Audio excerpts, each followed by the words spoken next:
Scoring high and winning are two huge components where we are in the season, and getting not necessarily getting people back into the lineup, but getting people improved in practice so that we can plug them into the lineup has been a real positive thing. Being able to rest somebody like Kaya Johnson, who, you know, her Achilles tendon gets sore, we've got to rest it. So being able to plug other people in, and now the people that we're plugging in are gaining some consistency and gaining real positive experience moving into our last two dual events and looking not past what we've got ahead of us, but looking towards the postseason. It's critical that Kaya is 100%, Kennedy's 100%, Ruby's 100%, and the kids that were, I can't say enough good things about Bridget Dean. She had such a good night Friday night, and that's a direct reflection of her personal commitment and hard work. Yeah, piggybacking off of that, it seems like every week we ask you about Kaya, but just as the season's winding down, the regular season, what do you think has been her strongest area of growth? She says bar, but what do you think? I think just her ability to be consistent, her ability to not train hard during the week and perform at a very high level is critical, because she's not the kind of athlete that I would compare her to Reagan Corville. She's not the kind of athlete you can do a lot of big numbers on and really push her to do more.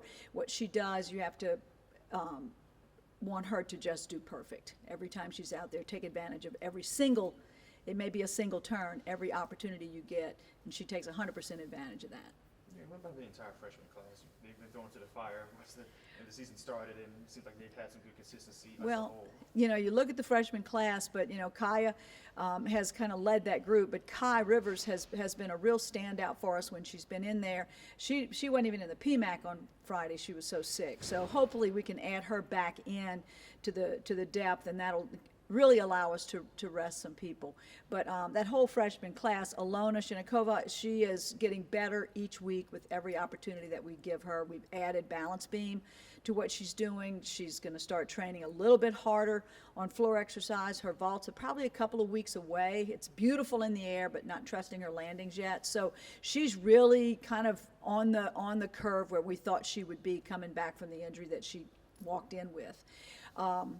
Caitlin Smith, we knew that was going to be a knee we were going to have to eventually repair, but Courtney Goodrich, a walk-on that really stepped up for us this week, did not make her last tumbling pass. Had she have made her last tumbling pass, we'd have scored 197.5 or 6 and be sitting in a different position right now as far as our qualifying score. So I cannot complain about the hard work and the dedication that this team has given. It's the little setbacks. It's like 2 steps forward, and then we have to take a step and a half back, and then so we're gaining small margins, but we are moving forward. We are winning, and we are scoring well. For this week in Texas, Coach, are you going to limit some people, or are you going to hold some people off as it gets to the end? Yeah, we're gonna try to limit Kaya again, just give her the very minimal that we can do. I'd like to see her do balance beam this week, maybe not do floor, maybe not vault, but we have no depth in vaulting, and having her able to just do a full instead of a double full on vaulting has been a bonus. We get Kai back in that event, I think it's a whole different look for that event.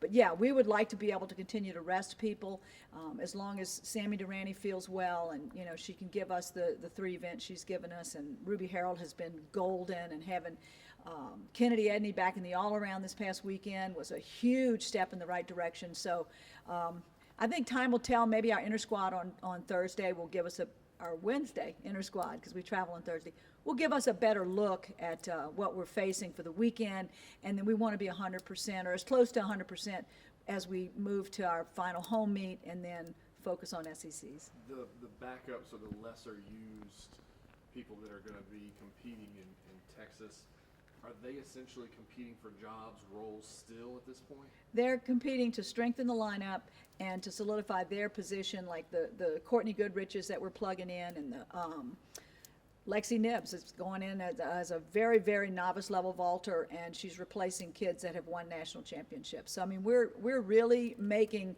some silk purses here, because they're doing a great job for us. The state of Texas doesn't have any D1 programs, and you have a lot of Texas girls on your team. What is Yeah. that? You know, are you shocked that there's no D1 programs in that state, and how? Yeah, good I'm is that for shocked. y'all? You know, 'cause when I first started coaching here, there were. You know, they had teams, and then they turned them into clubs, and then they kind of disappeared. But TWU does a great job, and they are actually the host team when we have our national championships in Texas. So they're the host team. They do a fabulous job, not just coaching, but with the marketing and everything that goes into it. And you know, if you're not marketing your program, then you're in trouble. So, I mean, they do a great job. And there's so many great age group programs in Texas. If you're not recruiting in Texas, if you're not having success recruiting in Texas, you're struggling. Yeah.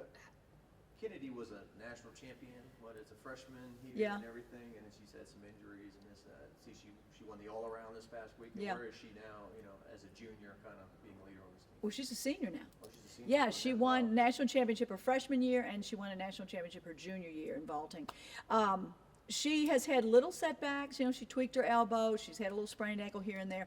We've had little setbacks with her, and fortunately, we've had some depth in the events when she couldn't do some events. We've had enough depth to guard her on bars, but we really took it under the chin when she does in vault. We hurt. So she's been an amazing scoring force for us in the all-around for now her 4th year. How important is it for y'all to? You said, if you don't recruit the state of Texas, you're struggling. How big is that for y'all when there's no D1 programs and you can kind of? It's a big deal. It's a big deal. LSU has a huge presence there, as well as Oklahoma, of course, and UCLA comes to come in there and cherry pick whenever they want to. So it's a real battleground for recruiting. Coach, do you think that there's a different comfort level when you go into these meets against ranked opponents versus the non-ranked opponents? Is the comfort level different, do you think? Yeah, it's the swagger you have when you walk into the arena. It's the self-confidence. Nothing great's ever achieved without self-confidence and enthusiasm. And I think that this team is very enthusiastic about each other and about the team and about LSU. And they make it very clear that they're competing for the purple and gold. Do you find it tougher to get everybody up for these non-ranked meets? Because that could No, happen. because the message that we give our team is always, you're not just competing against the people that are on the floor, you're competing against the whole country. And right now, the whole country, the people that are beating us right now are the UCLA's, and the University of Florida has steadily been ahead of us this year. And, we're looking forward to seeing them again at SECs. But, we're in the hunt, we're in the battle. How beneficial is it? You said Kennedy had these scoring forwards, but with her and Kai, you have a two-headed monster right there. How beneficial is that going forward? Yeah, we do. It's a 1-2 punch, I'd rather say, than a two-headed monster. But, yeah, it's a 1-2 punch, but then you got the 3 punch in 3 of those events because you got Ruby Harold, who has a very high scoring potential. Kai Rivers, a very high scoring potential. So the potential to score really well, but we have to be healthy and we have to not be sick. So, if we can turn this corner, and, Skip Burtman always says that the stars have to line up and you have to have some luck. So, I'm just waiting for the luck to turn our way.